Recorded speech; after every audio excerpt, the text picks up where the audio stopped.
Hi, welcome to a new video. I am very cozy and comfortable because I am gonna go water my in-laws' yards, the front yard and the backyard. I should actually take a few videos of that and show you in another video. Well, I do have to ask permission first. But my mother-in-law takes care of her backyards and her front yard in a way that I had never seen before, and it is this beautiful heaven when I go there. It's just beautiful. She has somehow managed to keep roses alive in South Florida, which tells you a lot. Anyways, in this video, I am sharing with you all of the sewing projects that I have been doing. My first sewing projects since I started to sew or since I learned how to sew.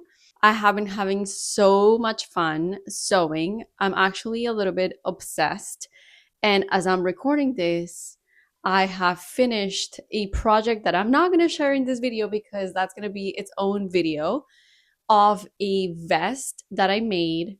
It was an upcycled project because I had a vest that I never wore, and I thought, well, maybe I can make one myself. And so I self drafted it, which I mean, I cheated a little bit because I did use the ruby vest pattern for a section of it. And of course, also like a garment of mine to kind of guide myself. But, anyways, I don't want to go too deep into that because there's going to be another video for that. But I'm obsessed with how that vest came out. So, these are all the projects in this video that I have been practicing with and playing with. And a big guidance for this whole journey has been Cindy Graham. So I will be following a YouTube tutorial that she has on a pin cushion. That was the very first thing that I did. That was the first project that I did after I bought my sewing machine. Then my big first project was the lane pants. And then I did the Josephine Tote bag by Tint of Mint. If I am mispronouncing their names or just saying a name that is actually not the one, when I'm editing this, I will tag them here anyways and in the description of the video. Then I was like, okay, this was really fun. The bag was really, really fun. And then I did the ruby vest because I really wanted to learn all of the different techniques that go into making that vest. That was really fun. It was challenging, but it was really, really fun. And then that's what gave me the inspiration to go on my own and explore with my own self drafting. I did also make another set, I guess, of lane pants. I wanted a wide pair of pants, and those have been so comfortable, so I just wanted to make more. So yeah, this is all I'm sharing with you in this video. I'm gonna go water the plants, and then I'm going to edit this video there. If you have any questions, comments, suggestions, just something that you want to get off your chest, share your heart, you can leave it in the comments. I would love to hear from you. Okay, let's start with the pin cushion. A reminder that Sydney Graham has in-depth tutorials, and I'm just bringing you along and kind of showing you what I did and the mistakes I made so you don't make them. So I started by using an old shirt and just cutting it to be used as the stuffing for my cushion. Then I cut a piece of paper in a square and I folded it in half and then in half again. This is going to become our template for the circle that is going to be used as the cushion. So once you have it folded, there's going to be one corner that is the center of that square when you open it up. And what I did is that from that corner, I measured the radius of the circle and then I marked that. And then from that point, I just basically hand drew a curve that was going to become a quadrant of my circle.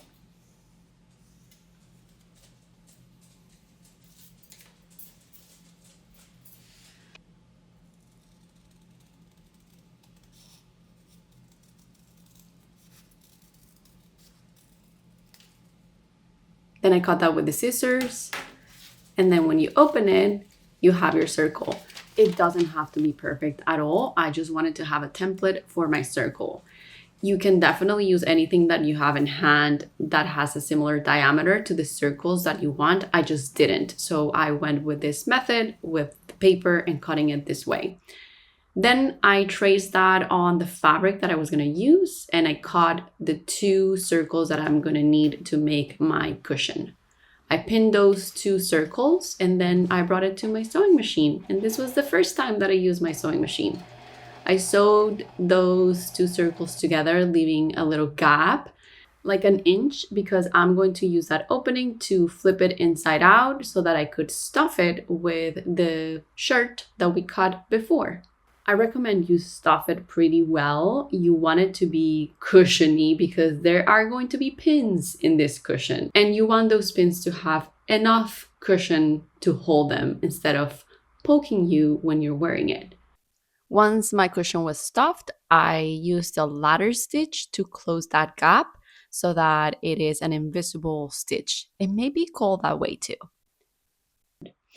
Then I use the embroidery thread. Again, I am following her tutorial. If you want more in-depth information, please look at the description here in this video, and there's a link to that video by Sydney Graham.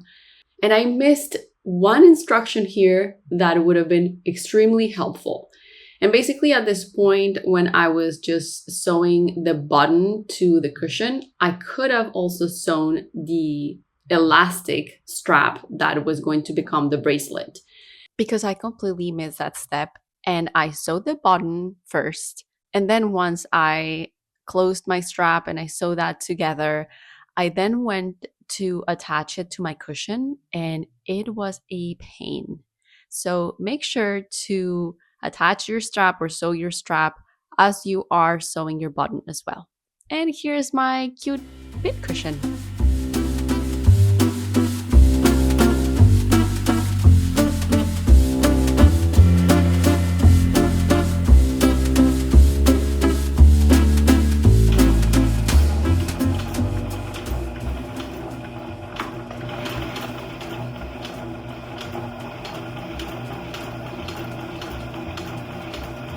So I am looking at her video, and she said that I should have a notch in the middle of the top of my pocket. I do not.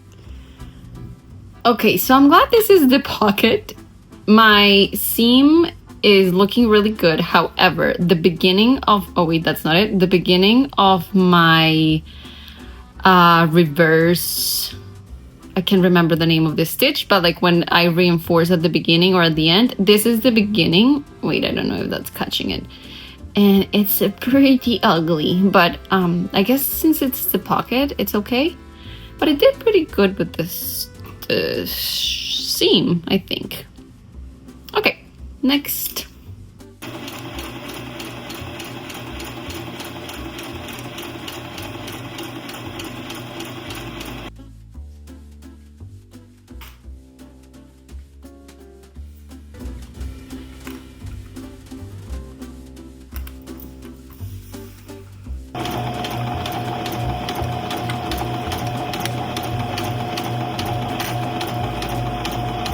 I just attached the pocket to the pants. The seam is a little wonky here. I just pressed the pedal like way too fast and I got nervous, and so that happened. All right, so I attempted the finish edge with the zigzag stitch, and I did a first pass with like a wider stitch. You cannot see anything. And I thought it was too wide, like I could see a lot of frayed edges. So I was like, oh, let me just go back with a shorter zigzag. But this feels like it's going to really bother my skin. So I am going to break all of that seam and redo it, like the finished edge.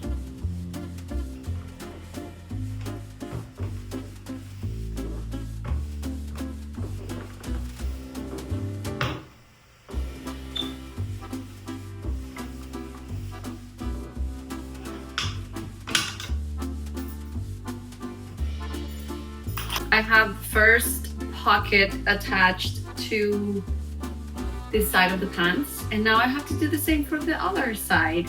And I don't remember anything. So I have to go back to the instructions and see what the steps are.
Half an inch is right here.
Can we appreciate the beauty of these flowers? My goodness.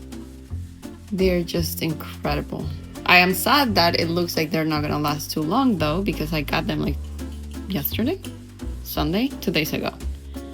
But whoa. They are just incredibly beautiful. I wanted to show you that I was about to, wait, I lost it. I was about to finish this raw edge. Hold on, I think that the lighting again is a little too rough. I was about to finish this raw edge, which is, you know, as a result of doing the elastic. And when I closed my 2-inch gap, here you go. When I closed my 2-inch gap to put the elastic through, I actually by mistake did this weird thing here, like on the actual the outside. And so I am going to rip that seam open somehow carefully so I don't rip the fabric, and then redo that. Okay, it has been fixed.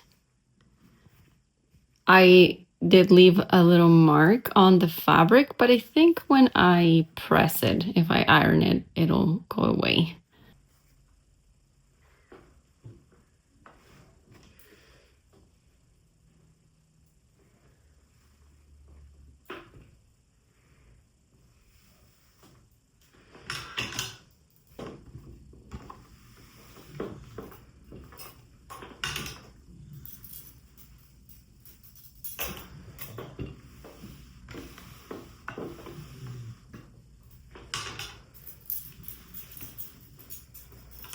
These are the pants. This is my first outfit with it. My first outing.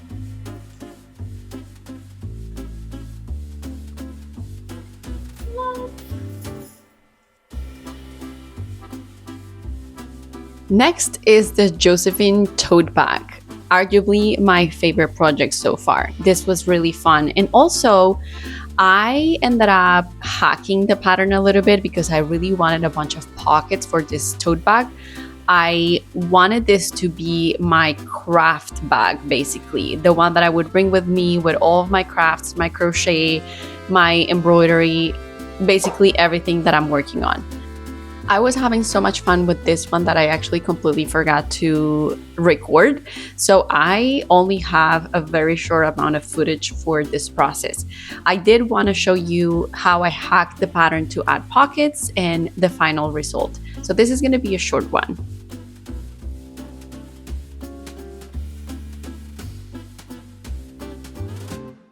So I decided to start my tote bag.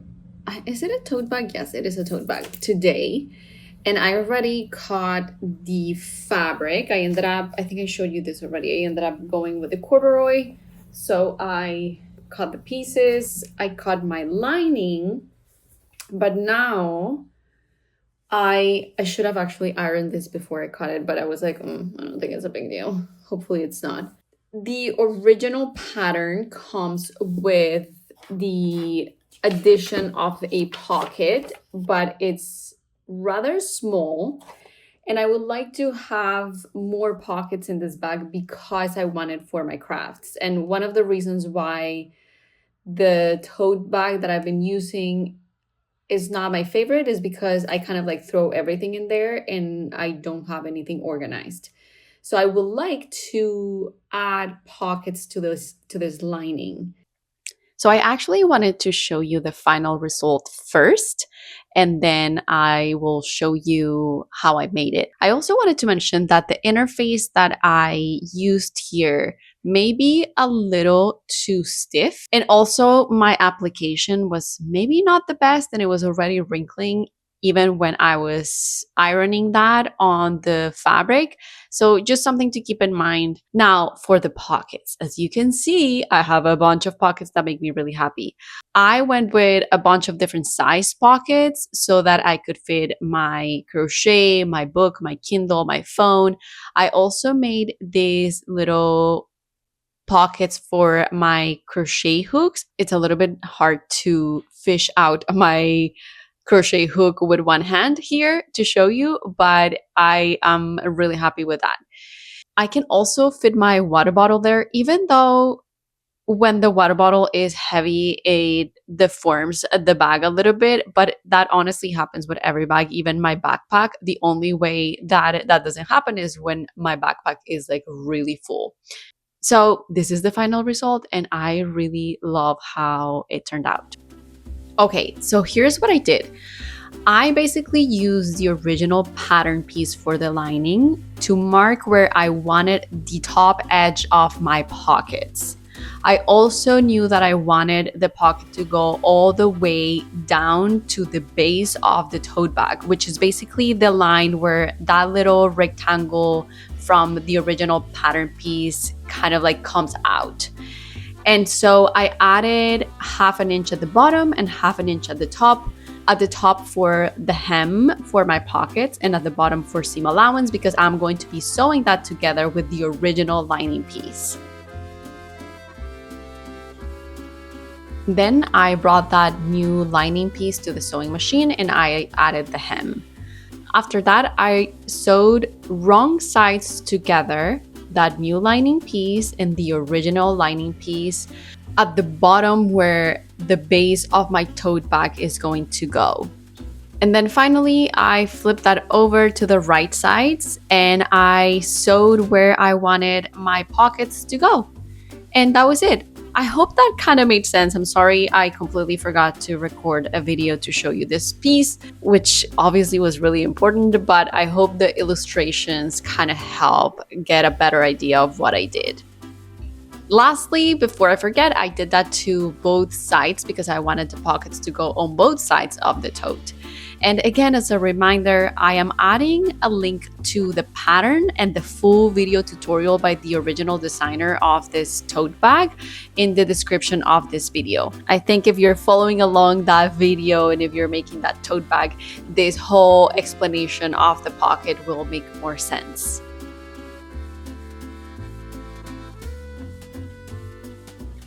And we have arrived to the last project of this video, the ruby vest. And we're starting with the moment I realized I messed up and I didn't follow the directions of the video tutorial I was watching. I was supposed to mark this line instead of cutting it. So I started over with this piece to make the bias tape. I now also realize that I didn't really have to start over and I could have just sewn this piece that I cut together with the rest of the bias tape. But you make mistakes and you learn. I didn't end up filming the whole process of the ruby vest either because I was too invested. There were too many things to learn and my focus and attention was on that. So I made the bias tape, which by the way, I've made bias tape like 4 times at this point, and the method that I've been using following this tutorial, I feel like I don't love it as much. I've seen short videos of other methods, and I'm actually thinking of making a whole video of me making all of the different methods and see which one I prefer. But back to this video, I am here marking the lines that will become the quilting part of this vest, which was so fun. I knew I wanted to make squares instead of lines, and so that's what I'm marking here using the grid and a ruler to make sure they're evenly spaced. I had bought this organic batting, but now I think it's too thick when I compare it to regular soft batting. Oh my God, but I have a reaction, a gut reaction to this texture. I mean, thankfully I'm not going to be feeling that. But anyways, I had bought this and I was about to start this part and I was like, I don't know. It feels really good, but it feels a little too dense and I don't know if that's going to be a problem. And it's my first time doing batting, and based on the video that I'm following, she said that a high, maybe thick is the right word for it, a thick batting can get a little tricky. So I don't want to have that happen. So I'm going to go with this, even though I don't love the texture. But again, that's going to be inside, so that's not going to be a problem. But this is really nice and it feels really good. So that's probably good for like a jacket or something that I make in the future. Because I do want to be able to wear this vest in Florida, even in maybe not in the peak summer months, but at some point.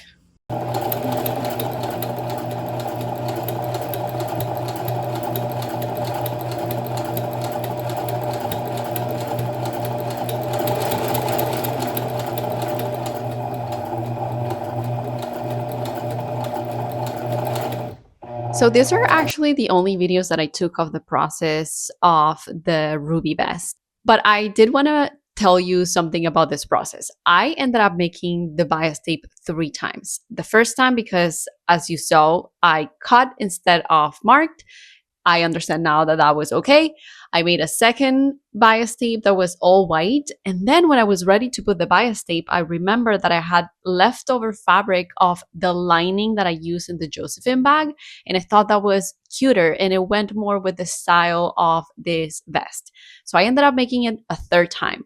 By the time I made that, I was not very detail oriented. And so my cutting lines were really wonky, which actually were a pain to deal with when I was sewing the bias tape on the vest. And for that reason, my lining side of the ruby vest is not as clean on the bias tape.